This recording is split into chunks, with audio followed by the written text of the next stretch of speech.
जय जगन्नाथ। आम्भे आलोचना करुले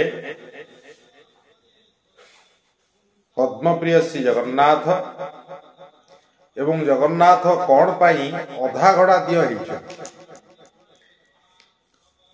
प्रासद्रव्य प्रीति हास नीति नीति देखी पुनः पुनः हेले शून्य अंक शून्य जोगे अंक परिहृत प्रीति गुण श्रीकृष्ण वृंदावती को नहीं चली जावा परे वृंदावती निजको अन्य गोपी मान अपेक्षा श्रीकृष्ण अधिक प्रेमर अधिकारिणी बोली गर्व करिथिबारु सेही गर्व श्रीकृष्ण सहे परिपारि नाहंती कारण से भक्तर गाड़ी को हृदय रे गड़ामाड़ी करि पारंती गोईठा माड़ सही पारंती मात्र कहारी गर्व सही पारंती नाही। वृंदावतींकर गर्व रे अतिष्ठ होई श्रीकृष्ण अंतर्ध्यान लीला रचना करिबारे धुरंधर थिले। एठारे उल्लेख योग्य जे अद्भुत लीला रचना करिबा सह श्रीकृष्ण 64 दिव्य गुण अधिकारी थिले। 64 दिव्य गुण गुड़िक है समस्त शुभ लक्षण युक्त एवं नवजौवन संपन्न तेजमय मनोहर सुंदर शरीर बलवान रुचिर सत्यवादी भाषाविद अनर्गल वक्ता मधुर भाषी प्रीतिशाली अत्यंत बुद्धिमान परम विद्वान कृतज्ञ दक्ष अत्यंत चतुर वेद शास्त्र स्रष्टा देश काल पात्र ज्ञान दृढ़ प्रतिज्ञा धीर जितेन्द्रिय यशोशील इंद्रिय निग्रह आत्मसंतोष युक्त गंभीर दानी समदृष्टि बादान्य धार्मिक दयालु सुरवीर उदार सम्मान प्रदानकारी विनयशील शरण रक्षक लज्जाशील भक्त शुभकांक्षी सुखी सर्व कल्याणकारी प्रेम वशीभूत परम यशस्वी परम तपस्वी प्रतापी साधु समाश्रय लोकप्रिय समस्त आराध्य स्त्री मन हरणकारी ईश्वर वरण्य एमंत ऐश्वर्ययुक्त सदा स्वरूप स्थित सर्वज्ञ नित्य नूतन सतचिंत्य आनंदमय समस्त सिद्धिर अधिकारी 51 रु 55 पर्यंत दर्शा जाइथिबा दिव्य गुण श्रीकृष्ण अंश रूपरे महादेव ठारे विराजित एथिरु थिबारु एही 5 गुण गुडी को श्रीकृष्ण दिव्य गुण भावे तालिकाभुक्त करिबा आवश्यक मन हुए। महाशक्तिर अधिकारी कोटि ब्रह्मांडर धारक अवतार परत्परर उच्च विनाशकारींकर मुक्तिदाता जोग सिद्ध अद्भुत प्रकार लीलार सागर मधुर प्रेम मंडित भक्त मंडलर अलंकृतकारी मुरली ध्वनि द्वारा त्रिलोक मनहारणकारी अनुपम रूपश्री अधिकारी।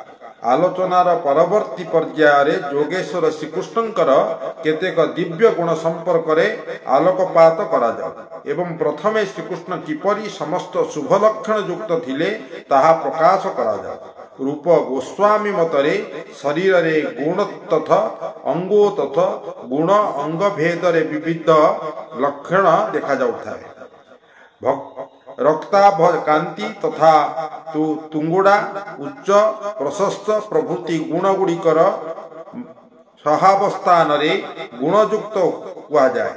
हस्तरेखा द्वारा सृष्ट चक्रादि शुभ लक्षण परिलक्षित हेले ताहाको अंगो तथा रेख सलक्षत हुआ जाए। श्रीकृष्णकर नेत्र प्रांत करतल तालु अधर जिह्वा नख प्रभृति सप्त अंगरे रक्तता रक्तवर्ण परिदुष्ट बेले वक्षस्थल स्कंद नख नासिका कटी मुख प्रभृति षडंगरे तुंग बा उच्चता परिदृष्टि होइथाय। श्रीकृष्णकर हस्त पापुली रे पद्म चक्र पादरे ध्वज ब्रज मत्स्य हस्तरे अंकुश पद्मफूल परि शुभ लक्षण युक्त चिन्हमान देखा जाइथाय।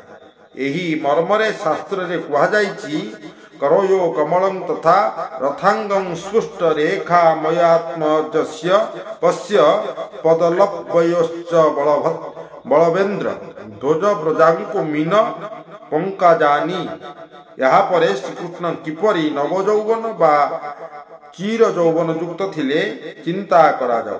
ଭଗବାନ ଶ୍ରୀକୃଷ୍ଣଙ୍କର ଶରୀର ସ୍ଥୂଳ ଶରୀର ବା ପଞ୍ଚଭୂତ ଦ୍ୱାରା ନିର୍ମିତ କିମ୍ବା ପରିଚାଳିତ ନଥିବାରୁ ଏହି ଶରୀର କ୍ଷୟ ବୁଦ୍ଧିର ଶିକାର ହେଉନଥିଲା। ସେ ଷଡ଼ବିକାର ରହିତ ଥିଲେ।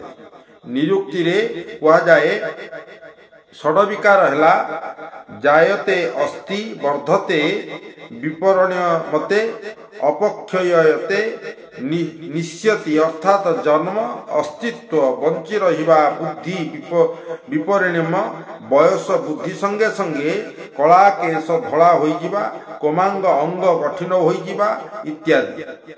ଅପକ୍ଷୟ ବଳ ବୁଦ୍ଧିର ହ୍ରାସ ଦାନ୍ତ ପଡ଼ିଯିବା ଆଖିରୁ ଭଲ ନ ଦିଶିବା କାନକୁ ନ ଶୁଭିବା ଇତ୍ୟାଦି ସ୍ପଷ୍ଟ ବିକାର ହେଲା ନାଶ ବା ମୃତ୍ୟୁ। ଶ୍ରୀକୃଷ୍ଣ ଭଗବାନ ହୋଇଥିବାରୁ ଏସବୁରୁ ବିକାର ତାଙ୍କଠି ନଥିଲା। ଏଠାରେ ଶ୍ରୀକୃଷ୍ଣ ଜାରାଶବରର ଶରାଘାତରେ ମୃତ୍ୟୁବରଣ କରିବା କଥାଟି ମନରେ ପ୍ରଶ୍ନବାଚୀ ସୃଷ୍ଟି କରେ। ସେ ଯଦି ଷଡ଼ବିକାର ରହିତ ଥିଲେ ଜରାଶବର ଶର ମାରି ତାଙ୍କୁ ହତ୍ୟା କଲା କିପରି? ଏହି ପ୍ରଶ୍ନର ଉତ୍ତର ପାଇବା ପାଇଁ ଜରାଶବରର ଶରାଘାତରେ ଶ୍ରୀକୃଷ୍ଣ ମୃତ୍ୟୁର ଶିକାର ହେବା କଥାଟିକୁ ଭୁଲ ଭାବରେ ଚିନ୍ତା କରାଯାଉ। ଶ୍ରୀମଦ୍ ଭାଗବତର ଏକାଦଶ ସ୍କନ୍ଧରେ କୁହାଯାଇଛି ମୃଗସ୍ୟ କାରଂ ତିଚରଣଂ ବିବ୍ୟାଧ ମୃଗ ସଂକୟା ଅର୍ଥାତ୍ ମୃଗବଦନ ପରି ଅଙ୍କୃତି ବିଶିଷ୍ଟ ଶ୍ରୀକୃଷ୍ଣଙ୍କ ଚରଣରେ ଜାରାଶବର ଶରାଘାତ କଲା। ପ୍ରଥମେ ମୃଗ ଶିକାର ଓ ଜାରାଶବରର ଉପସ୍ଥିତି କଥା ଚିନ୍ତା କରାଯାଉ। ପ୍ରଭାସ ତୀର୍ଥରେ ଯାଦବମାନେ ମଦିରାପାନ କରି ପରସ୍ପରକୁ ହତ୍ୟା କରିଥିଲେ। ସେମାନଙ୍କର ମୃତ୍ୟୁରେ ରକ୍ତ ନଦୀ ସୃଷ୍ଟି ହୋଇଥିଲା ଏବଂ କୋଳାହଳମୟ ପରିବେଶ ମଧ୍ୟ ସୃଷ୍ଟି ହୋଇଥିଲା।